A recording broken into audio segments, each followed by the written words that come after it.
Assalamualaikum warahmatullahi wabarakatuh. Selamat pagi, siswa hebat berkarakter SMP Negeri 1 Jiwa.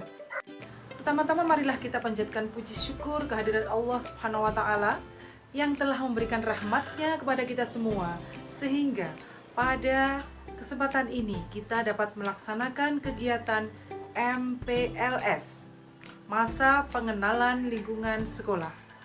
Kegiatan MPLS pada tahun ini masih kita selenggarakan secara daring karena kita saat ini sedang dalam situasi PPKM darurat. Anak-anak, siswa hebat berkarakter SMP Negeri 1 Jiwa.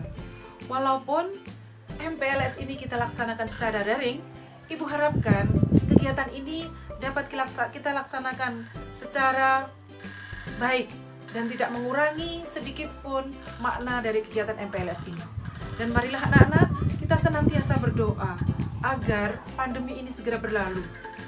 Baik anak-anak, sudah siap dengan materi MPLS pada hari kedua ini? Nah, sebelum Ibu sampaikan materi pada hari kedua ini, baiklah Ibu akan perkenalkan diri Ibu. Nama Ibu adalah Elvi Rodia. Pada kegiatan sehari-hari di SMP Negeri 1 Jiwa, Ibu diberikan amanah untuk mengampu mata pelajaran matematika. Pada tahun pelajaran 2021-2022 nanti, Ibu akan mengampu pelajaran matematika di kelas 8 A, B, C. Jadi kelas 7 belum ketemu Ibu di tahun pelajaran ini. Siswa hebat berkarakter SMP Negeri 1 Jiwa sudah siap dengan pembelajaran MPLS pada hari kedua ini. Anak-anak, pada kegiatan MPLS hari kedua ini, Ibu akan memberikan tips cara belajar efektif di era pandemi ini. Seperti kita ketahui, untuk pembelajaran di SMP Negeri 1 Jiwa tahun pelajaran 2021-2022 nanti akan dilaksanakan pembelajaran secara PJJ, pembelajaran jarak jauh. Kemudian juga akan dilaksanakan pembelajaran tatap muka atau PTM bila memungkinkan. Nah, untuk pembelajaran PJJ, anak-anak perlu mendapatkan kiat atau tips dalam belajar. Karena untuk PJJ itu cara belajarnya tentunya lain dengan pembelajaran tatap muka atau PTM. Kalau PTM, anak-anak bisa ketemu langsung Bapak Ibu Guru. Anak-anak bisa langsung diterangkan di kelas, ketemu Bapak Ibu Guru. Jika tidak mengerti tentang mata pelajaran, anak-anak akan bisa langsung bertanya. Nah, bagaimana dengan PJJ? Padahal anak-anak masih baru, belum kenal dalam satu kelas. Siapa saja teman saya? Bagaimana saya melaksanakan pembelajaran PJJ ini nanti di SMP Negeri 1 Jiwa? Nah, untuk skenario PJJ di SMP Negeri 1 Jiwa, anak-anak akan mendapatkan materi itu besok pada hari ketiga. Pada hari ketiga nanti anak-anak akan diberikan keterangan bagaimana skenario pembelajaran PJJ maupun PTM yang akan dilaksanakan di SMP 1 Jiwa. Nah, untuk materi hari ini, kali ini Bu Elvi akan menyampaikan tips pembelajaran jarak jauh. Anak-anak, siswa hebat berkarakter SMP Negeri 1 Jiwa. Walaupun dalam kondisi daring, walaupun dalam kondisi pandemi, anak-anak tidak boleh patah semangat. Anak-anak harus tetap belajar, dan belajar. Karena apa? Belajar itu adalah kebutuhan semua manusia. Dari mulai kita bayi, ketika kita dilahirkan, sampai dewasa, sampai tua pun, kita akan selalu belajar, dan belajar. Ketika kita bayi, kita belajar untuk jalan, kita belajar berlari, kita belajar naik sepeda. Ketika TK, kita belajar bermain bersama teman-teman. Ketika SD, kita belajar membaca, kita belajar menghitung. Nah, sekarang anak-anak sudah menapaki tingkat pendidikan yang baru, tingkat pendidikan SMP.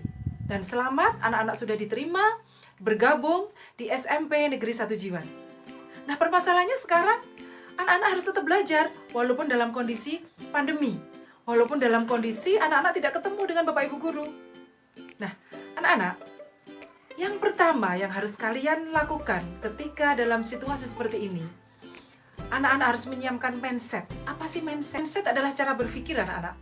Jadi dalam situasi apapun, anak-anak harus mempertahankan mindset anak-anak bahwa belajar itu adalah kebutuhan. Seperti kita butuh makan, seperti kita butuh bernafas, seperti kita butuh minum. Jadi itulah anak-anak, mindset anak-anak harus terus dipertahankan bahwa saya yang butuh belajar. Yang butuh belajar itu bukan orang tua saya, yang butuh belajar bukan teman saya, yang butuh belajar adalah saya. Itu yang pertama, harus kita tetap tanamkan dalam pikiran kita bahwa belajar adalah kebutuhan. Jadi anak-anak, kalau mindset kita sudah benar, kita sudah merasa butuh bahwa belajar itu adalah kebutuhan kita, bukan lagi disuruh-suruh orang tua, bukan lagi paksaan dari siapapun. Yang kedua yang kita lakukan adalah persiapkan diri kalian untuk mengikuti skenario pembelajaran di SMP Negeri 1 Jiwan ini. Makanya besok pada waktu kegiatan hari PLS hari ketiga, ikuti dengan seksama bagaimana skenario atau tata cara yang akan dilakukan oleh SMP 1 Jiwan dalam pembelajaran PJJ maupun PTM. Jadi harus benar-benar disimak. Ikuti jadwalnya, ikuti peraturannya, dan anak-anak siapkan mental anak-anak untuk belajar dengan situasi yang baru, dengan teman yang baru, dengan semangat yang baru. Siswa cerdas berkarakter SMP Negeri 1 Jiwan, setelah anak-anak mempersiapkan diri, anak-anak sudah mengerti alur skenario pembelajaran yang akan dilakukan di SMP Negeri 1 Jiwan. Kemudian apa yang harus dipersiapkan di rumah? Yang pertama tentunya siapkan alat-alat yang dibutuhkan. Anak-anak membutuhkan HP, anak-anak membutuhkan laptop kalau ada. Anak-anak membutuhkan tempat belajar di rumah. Jadi sediakan tempat belajar di rumah yang nyaman menurut anak-anak. Tidak harus mewah, tidak harus bagus, tetapi tempat belajar itu harus benar-benar tempat belajar yang nyaman untuk anak-anak. Tempat belajar yang minim gangguan. Tempat belajar yang membuat anak-anak fokus. Karena nanti walaupun anak-anak belajar secara jarak jauh, belajar di rumah itu ada jadwalnya anak-anak, jadi tidak asal. Jadi ada jadwalnya. Mungkin jam 8 sampai jam 11 anak-anak memang harus berada di tempat belajar. Makanya anak-anak siapkan tempat belajar yang paling nyaman di rumah itu, di rumah anak-anak. Jadi siapkan tempat belajar yang paling nyaman. Berikutnya, setelah anak-anak menyiapkan tempat belajar yang paling nyaman, anak-anak harus mulai memberanikan diri untuk bertanya. Anak-anak boleh bertanya kepada teman-teman satu kelas, teman-teman satu kelompok. Anak-anak harus mulai sekarang harus memberanikan diri untuk bertanya kepada wali kelas, kepada guru mata pelajaran yang mengampu pelajaran masing-masing. Mulai sekarang tidak boleh malu-malu lagi. Tentunya dengan etika yang benar. Jadi ketika anak bertanya kepada Bapak Ibu guru, dan ketika anak-anak bertanya dengan teman-teman, tentunya dengan cara yang berbeda. Kalau dengan teman mungkin langsung kita WA, ini gimana caranya? Kalau dengan Bapak Ibu guru tentunya berbeda. Jadi kalau akan bertanya kepada Bapak Ibu guru, perkenalkan diri kalian sendiri. Kalian terlebih dahulu. Contohnya gini, misalnya namanya Andi. Jadi gini, Assalamualaikum. Kalau mau WA ya, Assalamualaikum. Atau selamat pagi, selamat malam, selamat siang, Pak atau Bu. Kemudian perkenalkan diri kalian. Saya Andi, kelas 7A. Mohon maaf, saya akan bertanya. Baru setelah itu uraikan, ungkapkan pertanyaanmu.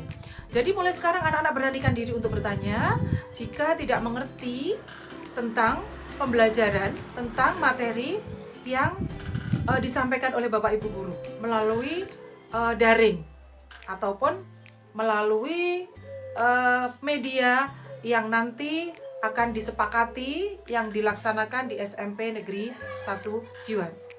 Siswa hebat, berkarakter, anak-anak yang saya sayangi,